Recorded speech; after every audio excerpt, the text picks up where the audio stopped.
You say it's our job in Congress to stand up to it. There's two major functions here. One is the oversight of what they're doing, right? And one of the things that we haven't even talked about is that our Republican colleagues have been acquiescing in all of this. I know this. I've seen a few of them stand up from time to time. Maybe they'll stand up to cancer trials being cut. Has Klobuchar been in the United States Senate through the entirety of the Trump era or not? Because no, they won't. Okay, so. We're back with Anna Kasparian, and they make for good. Anna makes for great reaction. Cenk, they make for great content. They bring up all the hot topics, and I don't know, they just have that polarizing. Some people hate them, some people love them. No, not really in the middle on these people. And for me, this is goofy. And this is a normie take from Anna Kasparian. So we're going to get back to Young Turks. She's reacting to Amy Klobuchar on with Mika Brzezinski on Morning Show. Believe it or not, I used to be an Amy Klobuchar. I was just chatting with somebody online. I used to be a supporter of Amy Klobuchar. I used to live and work in Minnesota. I like Minnesota. I like my time out there. I stayed away from the cities, though, that's for sure. I was in the suburbs. But Amy Klobuchar, I liked her. I saw her at the state fair 1 year. They always go to the state fair. It's a great state fair out there in Minnesota. And I'm in a different place right now. This channel, After Show Carnage, is about reacting to positions, and we look at the takes. I don't care about the people. I've given this goofy woman here, Anna Kasparian. I've given this goofy woman, Mika Brzezinski, who I've actually met in person. I think she's a nice person. I don't know what's going on with the politics, but we go take by take. Let's figure out what's going on here. Senator Klobuchar is yet another example of a Democratic lawmaker who was asked, all right, well, you say that the Democrats are gonna fight back against Trump, his administration, and what Republicans are up to. How do you intend to do that? She immediately leans on, hopefully Republicans will do the right thing. Wow, great leadership there. Now, what did you think about it, Cenk? Yeah, so look, it's a disaster for several different reasons, including hoping that Republicans do the right thing is the Democratic strategy. Okay, that makes no sense at all. But I actually think that it's even worse than that. And I want to talk about their hypocrisy as well, but in a minute. All right, well, let me give you all the details first. So look, they were talking about the Trump administration and their attempt to basically cut billions of dollars in funding from the National Institute of Health for biomedical research. Now, academics at universities and medical centers immediately rebuked this idea. As outlined in an NIH memo, the policy would cap the amount of funding for what are called indirect costs for general expenses like facilities and administration at 15%. Down from an average of around 27 to 28%. So the NIH, this is really interesting, said that the change could actually save the American government more than $4 billion a year, and argued that lower rates for indirect costs are actually more in line with the grants from private foundations. So private foundations apparently are making do with that 15% cap, right? Or something similar to that. But several researchers said that NIH's high rate of funding for indirect costs helps subsidize the infrastructure necessary for their work, everything from a building's heating and electricity to personnel. Okay, every family has a budget. Figure it out. What the hell is it? What's the problem? Figure it out. Your budget's been cut. Happens to every company, every person's household. Something happened. Maybe somebody loses a job or whatever the case is. Adjust. It's the president's decision anyway. This is the executive branch. All right, I want to pause for a second and just say, look. Some people don't understand. I'm going to talk about appropriations here if you stay till the takeaway at the end. Congress has the purse, but I'm going to tell you what that means. People misinterpret that. Look, of course, people at NIH are going to say, no, we need more money. Of course. Like they're going to make that argument. So I'm not as heated about this potential cap in grants to the NIH specifically for the indirect costs, right? That's what we're talking about here. I would need to see more evidence indicating that they need to get grants that come. I don't need any more evidence. If they want to cut it, they want to cut it. I mean, what's your take? Where the average is about 27 to 28% as opposed to 15%. But anyway, putting that aside for a second, a stat examination of publicly available financial records and internal emails did show that some top universities and medical centers stand to lose $100 million or more a year if the 15% cap is implemented, including prestigious institutions in conservative states that voted for President Donald Trump. So what? All of those prestigious institutions are leftist institutions. What are you talking about? Is that really what you're upset about then? Now, over the weekend, some laboratories even began the process of shutting down. So they claim that this has already had some impact. Good. Kimron Rathmel, who is a cancer researcher who led the National Cancer Institute under the Biden administration, says that this policy shift would have both health and economic consequences. She says that this abrupt change in the way grants are funded will have devastating consequences on medical science. Many people will lose jobs, clinical trials will halt, and this will slow down progress toward cures for cancer and effective prevention of illness. Yeah, because you were making so much progress before. Figure it out with the budget that we're giving you. Now, yesterday, the federal judge named Angel Kelly temporarily blocked the National Institutes of Health from implementing the budget cuts after 22 states sued to essentially stop this change from happening. How are states suing the federal? This is the executive branch. How are states even have the audacity to sue the executive for making changes to the budget in the executive branch? And so Kelly later expanded on this pause. They have no jurisdiction over this. On the NIH cost cutting nationwide in response to the suits from dozens of research institutions. And it's one of the many Trump policies that the courts are now weighing in on. They've stepped in to temporarily block what the Trump administration is trying to do here, which outraged the administration. So this is all context, okay? This is where the story starts to get juicy.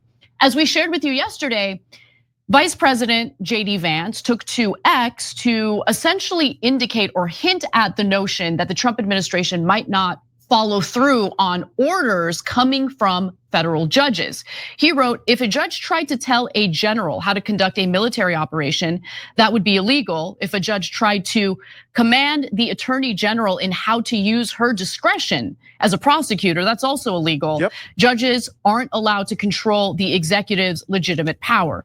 That's a great tweet. What he's doing there is threatening legally, not physically, legally threatening the judicial system to say, wait a second, make sure if you're gonna do a ruling here or a temporary restraining order, make sure it makes sense because you can't enforce it. That's the way the government's set up. That's not illegal. Biden did it 3 times with different, from the eviction moratorium to the EPA to the student loans. He did it 3 times.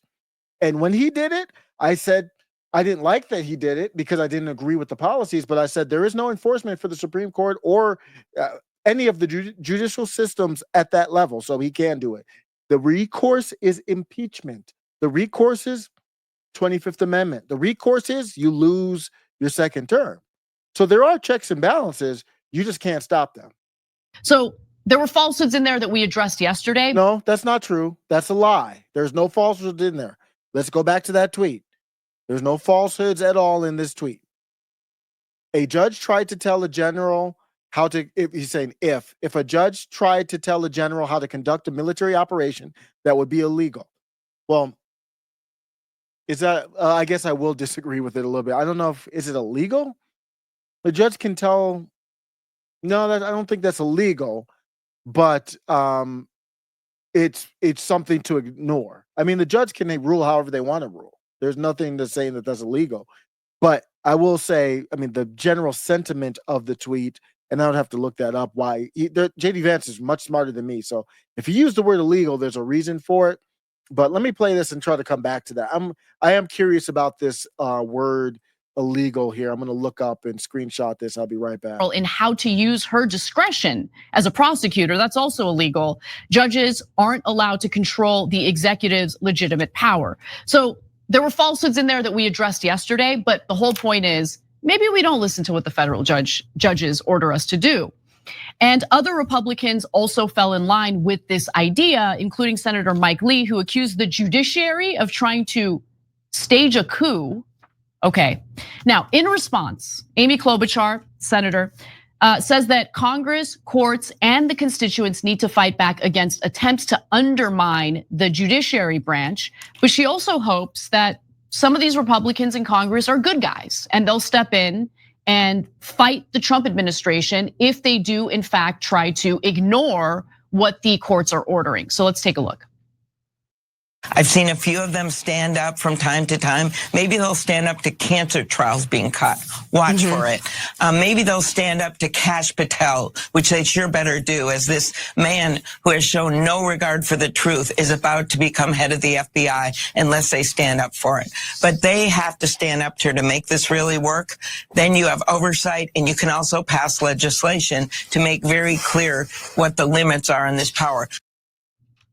So Cenk, clearly she is hoping that some Republican members of Congress will join the Democrats in pushing back against the Trump administration, especially as Okay, so I did go back through that JD Vance tweet, so I will have to acquiesce a little bit. I just did a quick search just to make sure.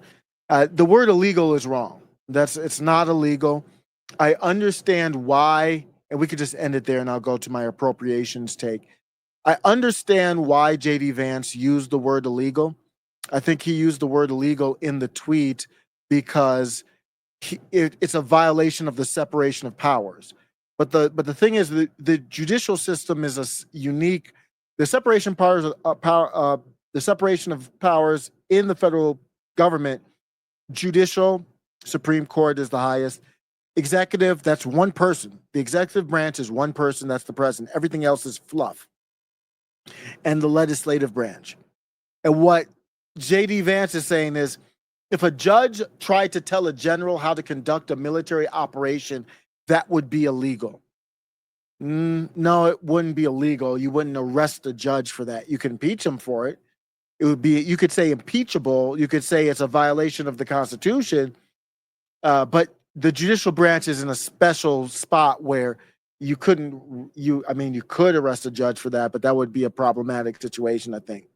So I don't agree with the term illegal, but his greater point is a judge can't tell us that a general how to conduct a military operation. A judge can't command the attorney general on how to use her power as a prosecutor. This is pertinent to my takeaway. Congress has the power of the purse. What that means is you and your wife, you make money, or you and your girlfriend, whoever, you make money and you guys decide we've got discretionary funds and we're going to put it in your purse of $1,000 this month. That's what Congress does. Signed by the president, everything. It's appropriated. The definition of appropriated does not demand you to spend. That means it was set aside for you. It is a limit for you. Our discretionary funds for the month are $1,000. We can't spend $2,000. That's all Congress does. So Congress can't say, NIH, I gave you $20 billion this year. You only spent $1 billion. I commanded you to spend 20. No, you wouldn't say that, right? So if they don't have to spend all of the money that's appropriated by Congress, then who gets to decide what gets spent from the NIH? I'll wait till you kind of work through that problem in your head. It's the NIH. The NIH decides who does the NIH report to. The HHS, and the HHS reports to the president. There is no unelected bureaucrat in the executive branch that gets to decide whether they spend the money appropriated from Congress or not. That's what JD Vance is saying. If the judge tries to tell me how to run a military operation, I'm going to tell you, F you. If Congress tells me that I can't stop spending in the executive branch, I'm going to tell them, F you. That's not how it works. We have a limit. And also, I can't take the money appropriated from Congress and take the money from NIH and move it to the Department of Defense. You can't do that. It was not appropriated for that. That's different. So Congress has the power of the purse. The executive branch can do whatever they want. They don't have to enforce a law if they don't think the laws. They just release the charges or drop the investigation against Eric Adams. They don't have to enforce it. Just like the woke DAs in New York don't have to enforce the laws. Alvin Bragg doesn't have to enforce the law. You can't force the DA to enforce the law. You can't force the executive to spend all the money. So what they've done essentially is Woodrow Wilson's dream. What they've done is created an underbelly where Dr. Fauci couldn't get fired unless his boss fired him, and then his boss fired him, or Trump fired his boss's boss, and then his boss. They've created a unelected, bureaucratic, forever living in DC, hidden in the executive branch, bunch of people who are just career regimists. They do whatever the regime needs them to do. It doesn't matter what the president is. I'll spend the money. The president can't stop me. The president can't fire me. I'm a civil servant. That's not in the Constitution. That's not a thing. You can create whatever fluff you want in the executive branch, but the president has the power to say, fluff be gone. We're done. The next clip is ready below. Welcome to After Show Carnage.